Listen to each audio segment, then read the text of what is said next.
program, which was a desire to have Dave Berland interview me. Anyway, yes. Let's say it's just great to be here and to have this chat. Yeah. And it's going to go any way or any which way that we fancy. Yeah. So I think I first met you at the Cricketers probably about 1969, 70-ish time. And you were the first songwriter that I'd met, that I talked to. I mean, you know, at that time, I had absolutely no intention of ever writing because I thought everything had been written. But you were like urbane and funny, and you were just like easy to talk to. And I was anticipating that songwriters lived on a cloud in in writer's land. That's right. That's right. So how did he get into songwriting? Well, yeah, the simpler thing was I met David Price, who I used to who wrote initially with the songs with. We met him at the Viking, and the Viking Folk Club, which I think used to be on a Friday night upstairs in the Viking. And I think memory serves me, we met there, and Davey says, do you write poetry? Well, why don't you write some songs with me? Yeah. So it worked like that. And so I began to write songs with him, lots and lots of them. And the band I had, there was him, Davey and Derek Soden, and they were called Lamplight, and they toured. Initially, it was just the local folk clubs, but eventually they went all over the UK. And when you went to a folk club, you realised very quickly that the audience wanted to sing along, so therefore the songs, certainly the choruses, had to be fairly straightforward, and you know the melodies follow suit. So, and I was always, I didn't realise it initially, I don't suppose, but was interested in locale, where we came from, who, you know, what was important to us. And so we wrote songs about William Jobling, the last man gibbeted in the north. We wrote about Friends of Mine, which was about Coffee Johnny and people like that. I remember a song which is on the Cold Coldfield album, Up on the Bridge, and it was just a story I read in probably the Gazette or the Chronicle about a guy who was up on the bridge, going to throw himself off the bridge, and you know, and then thinking, me and David working together, that everybody would have a different take on that. Somebody would want them to jump for the thrill of it all, and other people would be so sorry for him. And so it was that storytelling element, I suppose, which was there initially. I don't think, like, at the time I had the understanding of contemporary music. So I was like bathed in half-deaf shepherds dragged from the Northumbrian hills, and I didn't realise at the time just what a privilege it was to hear such great songs from the Northeast. I mean, I sing several of them, like Friends of Mine, which I've added a verse to, by the way, about Dolly Peel. And I remember people saying, like, the easiest way to start writing is to take an existing song and write an extra verse to it. But they were incredibly catchy. And sometimes you wouldn't realise what they were about, because Isabella is, it sounds very dark and bleak, but you wouldn't think that it's about the wife of the last man who was gibbeted. I still sing it to this day. Yeah. You know, so... Yes. Yeah. It's having that, isn't it?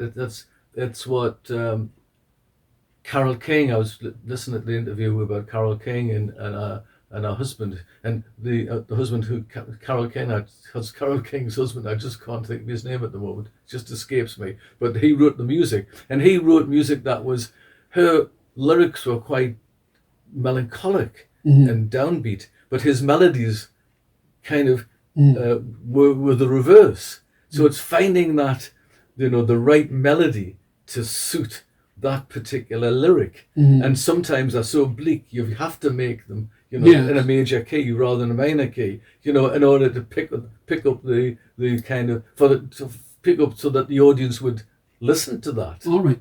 So when you were writing at that time, and this isn't going to be which comes first and which is it the words or the music? That's a very lazy question. But do you have like a background in music to understand what it is that you should do. As a child, I did piano lessons, but sometimes what I would do would sing a melody, how I saw it. And with each person I've written with over the years, I've done that. And sometimes they completely and utterly ignore that, and that's fine. And sometimes they use it as a starting point. Right. So, because I can sing melodically. I'm not a terrific singer, but I could, give me a set of words. I saw you in Joseph. Did you really? I did. And I thought it was absolutely, this is a side point, but I remember you taught me something then, which was, I was thinking, how did the river made was red and yellow and green? And then I could see you all looking up beatifically, and I realised that you had all the words written on the back of the hall in letters this size. That's right. Yes, it was okay till they dropped the lights. There was a bit of a problem. A lot of mumbling went on after that. Yes, I remember that happens to a lot of people. I right. remember with Stu Luckley, when he was playing bass for the Lambton Worm at Newcastle Playhouse. The Newcastle Playhouse, and they switched the lights off and you couldn't see the dots on the side of the bass. Yes. Which I totally agree with him. I've had bits of blue tack, all sorts, stickers put on the sides of guitars that don't have like the dots on, so you can tell where you're up to. That's right. If you don't look, you can usually hit it. But Yes. But so the only reason I ask is because we sat down, I think it was mid-80s, to try and write songs, and I'd never written a song. Yeah. I'd had some absolutely atrocious thing. I think the first one was It's a Sunflower Day, when I was about 15, and then another one, Wish I Had Someone to Waltz With.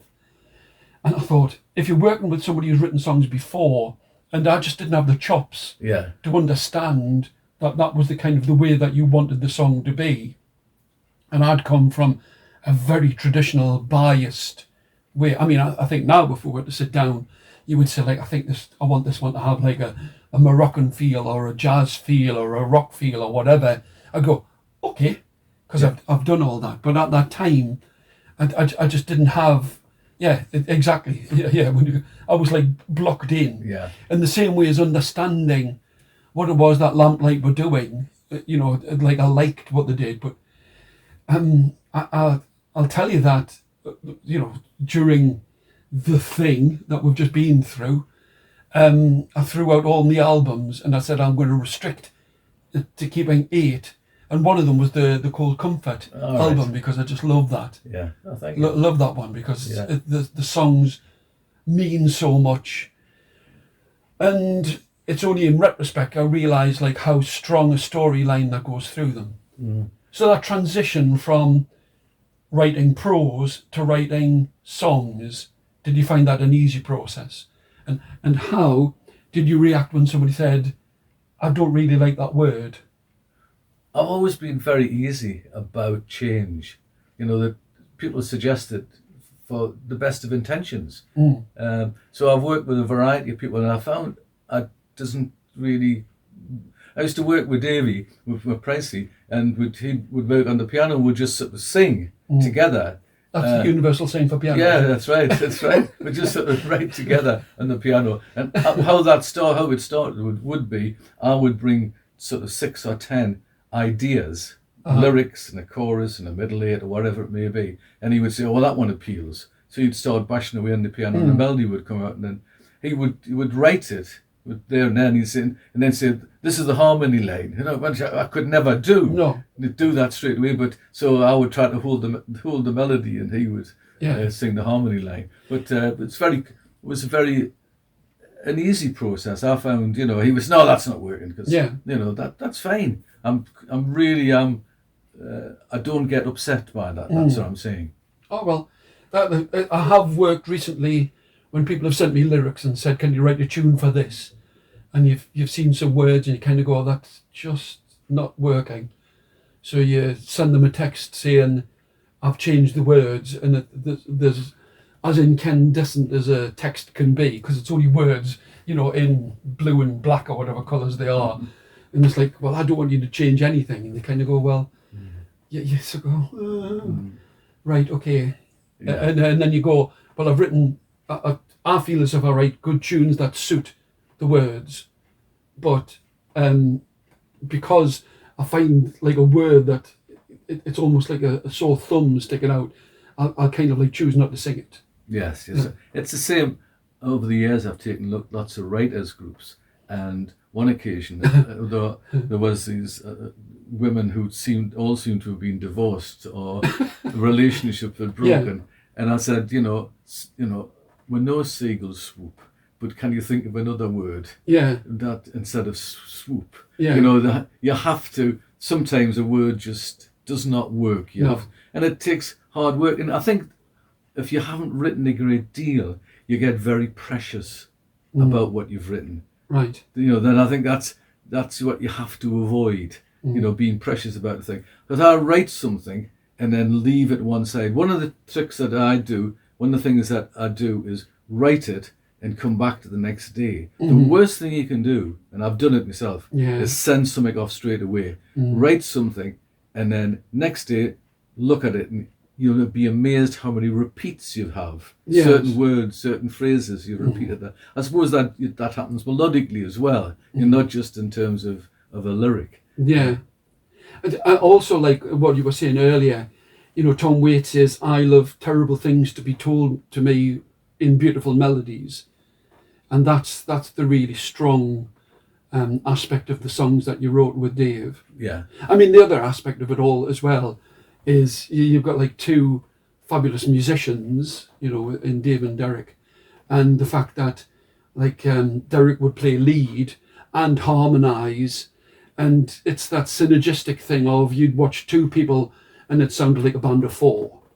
That's right. They had that great ability, and there weren't that many on the folk club scene doing that, so it was kind of they came over as unique. I think they were absolutely unique. Yeah. Just like one more thing is, I sang and still do sing "Friends of Mine" with an extra verse, which I think is far superior. And and what's the other one? Isabella, I do on the concertina now, and I've like revived it on the concertina because you can play it almost like a rock song, that quite a driving rhythm.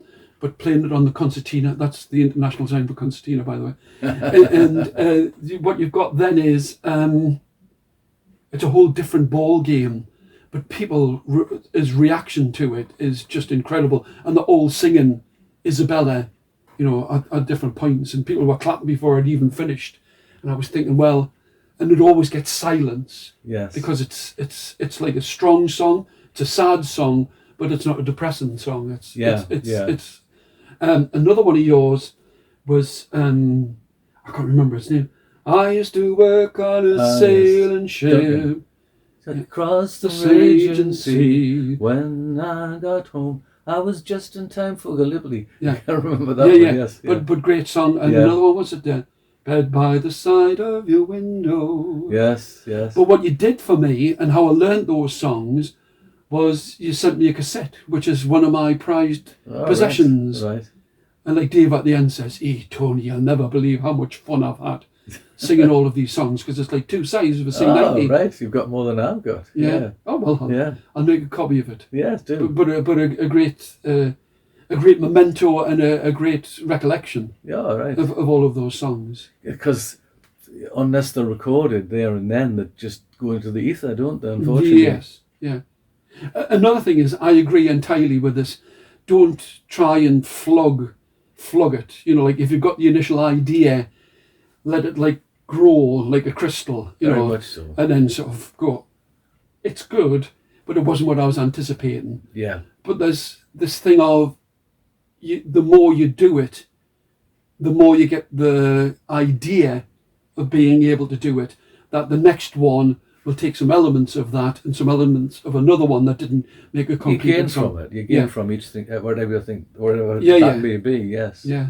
So that's a great thing. So, but what happened was, I think it was like the mid to late 70s, like punk came along, and that melodic kind of music just wasn't being accepted by anybody. Yeah, the album you're talking about, Cold Fat album, came out in 78. And at that point, unless it was punk, it was dead. And so many singer-songwriters and people doing the sort of music that we were doing were pariahs. They just were not. I mean, even locally, Phil Caffrey's band, Arbra, they had 2 or 3 albums out on DJM, and just they were dead as well because there were Close Harmony. There were like Arbra. There were nice songs, well performed. But that's it wasn't wanted. It wasn't wanted, and then of course, punk had its life and then died. But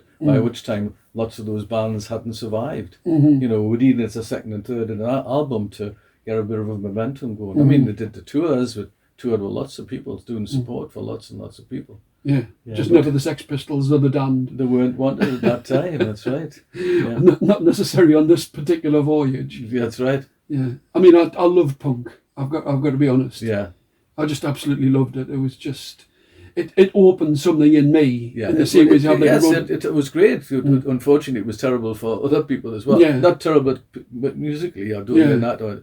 I just mean that the people that were writing songs, the narrative and close harmony songs and telling story songs, they just were not wanted. Right. Yeah.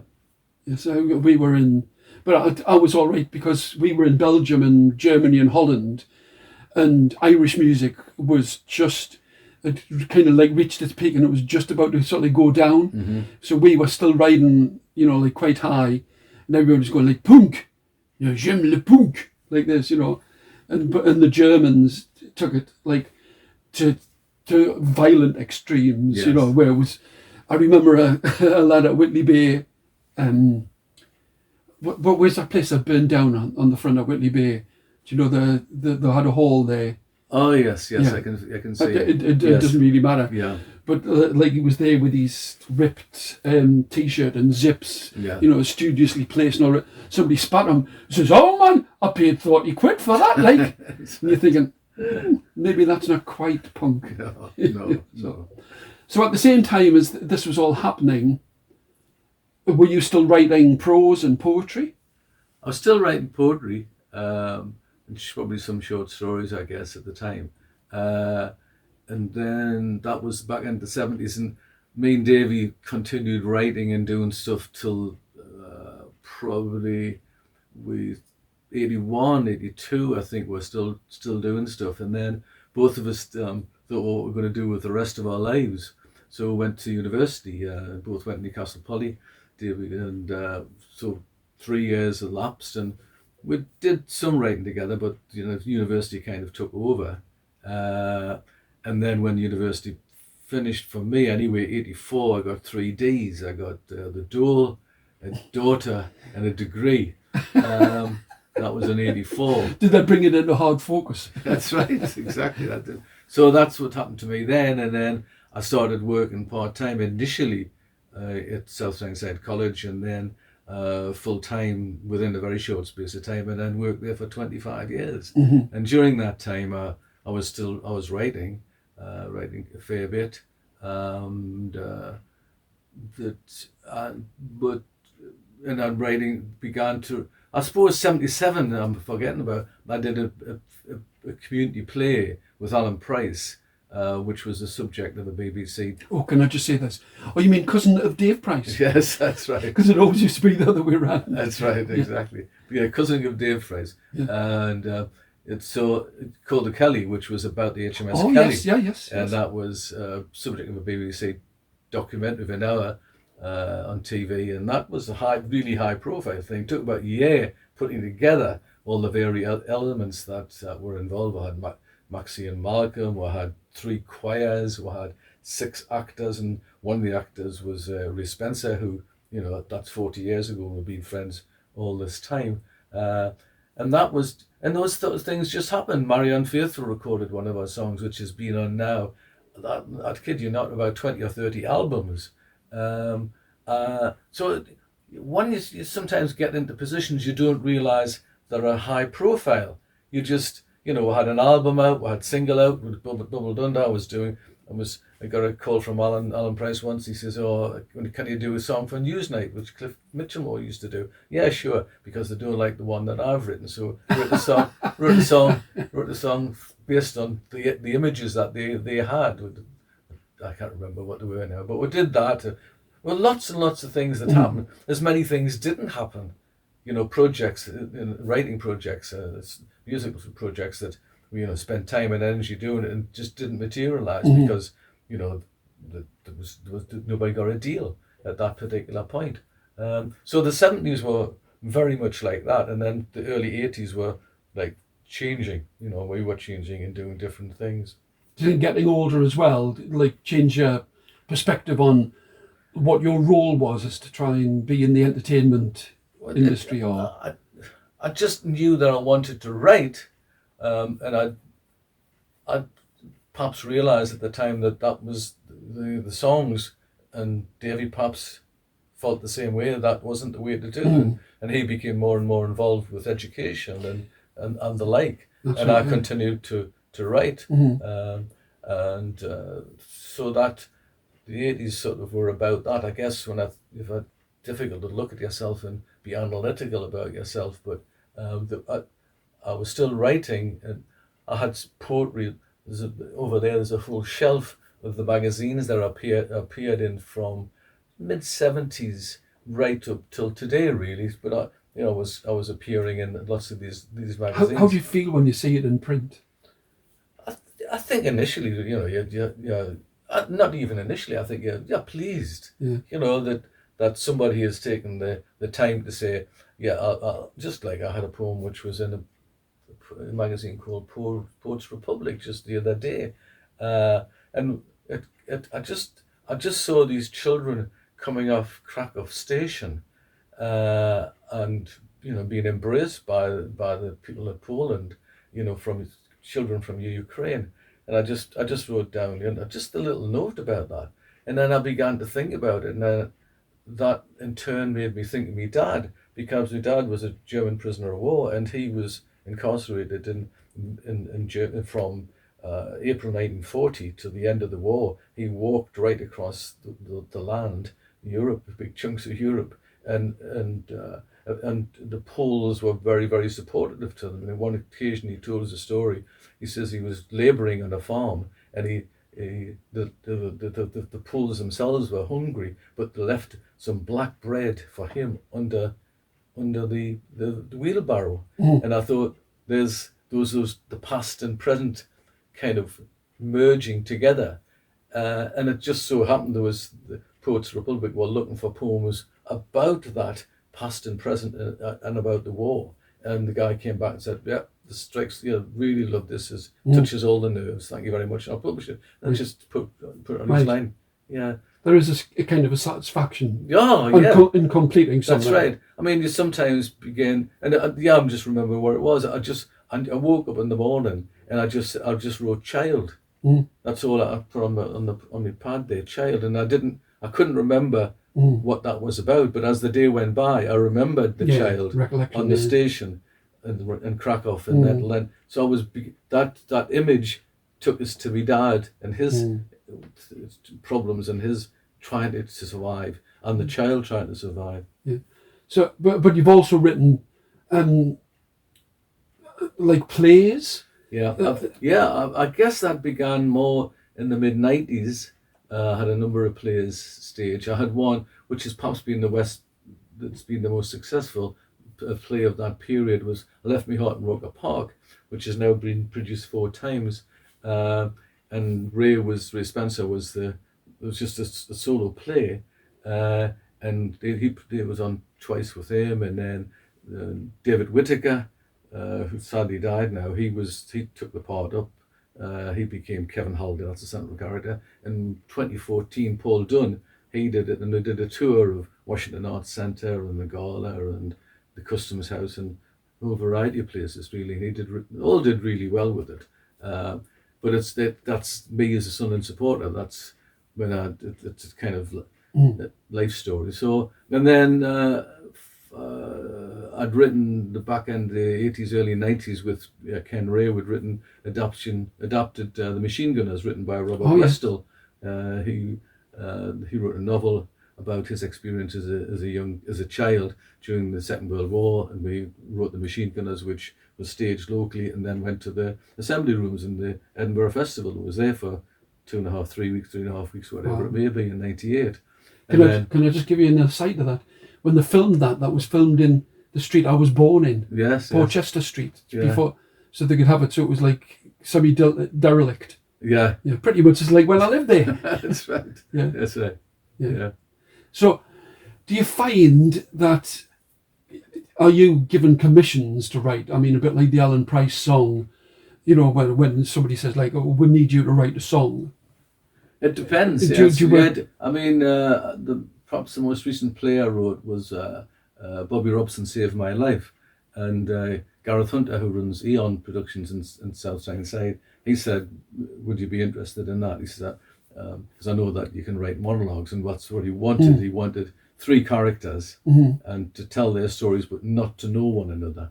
Right. That was the premise of it. So I wrote that, and that was opened at the Customs House, then went to Ipswich, to the Regent Theatre, and Ipswich is a huge theatre there, and you know, Bobby Robson was revered there as a statue there, and then we came back to Newcastle and did it at the Tyne Theatre, and there was talk of it going on in 2020, but like everything else, something happened. Something happened, yes. Something the happened. thing. Yes, yeah. So sometimes people suggest things.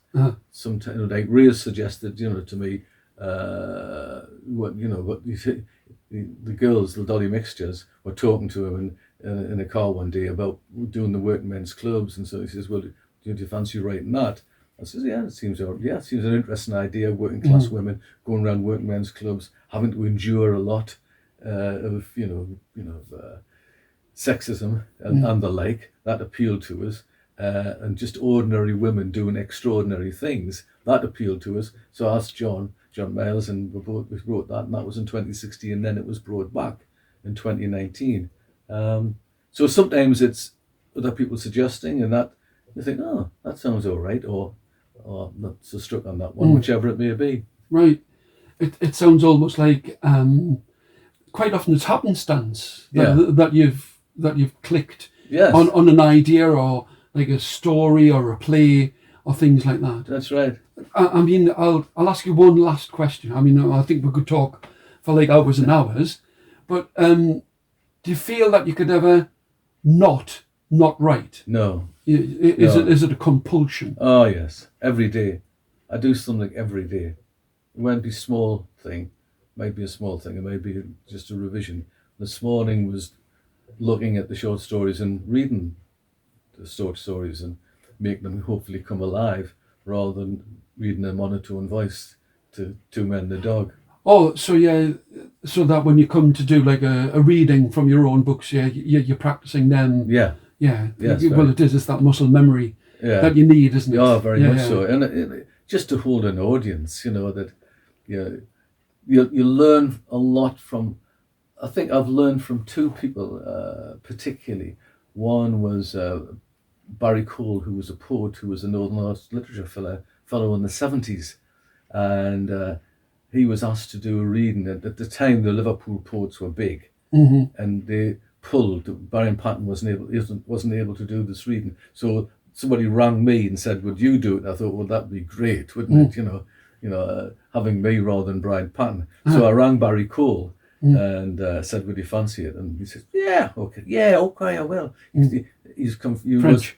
French. He was French. We lived in the Angel, Islington, an area I know a little bit now subsequently, and I've got all these collections which I'm pointing at now, and that's it, and he came and did a reading. So if you imagine going into a room, Tony, instead of let's say Martin Carthy, it's Tony Wilson, and as good as you are, you're not Martin Carthy, and I know he's dead now, but it's Martin like Carthy's that. still alive. Is he? Oh yeah. No, that's still the wrong. I've got the wrong one. But someone that's that's quite a big in the folk world, and so this was it. And it was a noisy room because Brian Patton's not here. Come on, we've all done that. No, that's right. Yeah. So that was it. Yeah. And he got up and he just stood still and never said a word. Yeah. And bit by bit, the audience started to look at him. And he had a Zippo lighter, which he pulled out of his pocket slowly. Yeah. Got his cigarettes out, which he'd rolled. Yeah. Put it to his lips. Yeah. and he lit it with his Zippo red lighter, Yeah. and just put it down and just said, "My name's Barry Cole." Yeah. I thought, that's it. Yeah. That is the one. The other one was Norman Nicholson, a poet we had at the Viking in Jarrow, and he had TB as a young man, and he reads a poem about how he had to whisper. So you're going to get again in a noisy pub, just holding that down, bringing it down, you know, and then coming in at the right time. Well, you taught me a lot of things. You came to see me because I was thinking, like, what am I doing wrong when I'm doing solo gigs? And you came with us to Blanchland. I don't know if you remember, no, but probably not. But I didn't have like stands for my instruments, and I would finish with like non-rousing songs. You know, and to this day, I still think, right, what have I got to do to get people's attention? What have I got to do to satisfy me when it comes down to it? And have I got to stand for me different instruments? Because like picking them up off the floor like this, it just looks terrible. Yeah. And I sort of like thought, yeah, right. And it stuck with us. I mean, that must have been 1980-ish. Right. You know, but it still sticks with you. Yeah, that's right. Because it's not a case of like the songs aren't enough. It's like the presence that you have on stage. That's right. That's right. I don't know what the name of the fella who he's very posh sounding, and he does a reggae show. He's like probably in his mid to late 70s, and he says, like, he goes on, he's like, "Oh, hello, now I'm going to play some reggae music for you all," like this.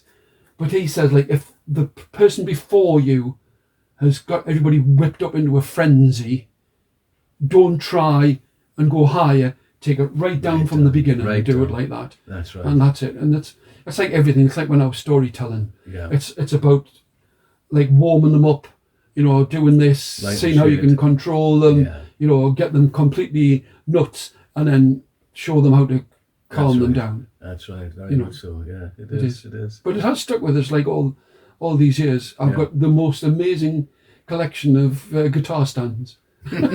Collapsible, foldable. That's right. And it's all because of you. That's right. So there's no guitar stand makers who've gone hungry. Because of you, sir. I put it to you. Yeah. There is one more thing that I would like to ask. And it's about poetry. And it's got this Marmite effect where people either love it or they just won't try it. Why do you think it's like that? I know that's a big question, but I would like... Yeah, I think it's partly class and education, really.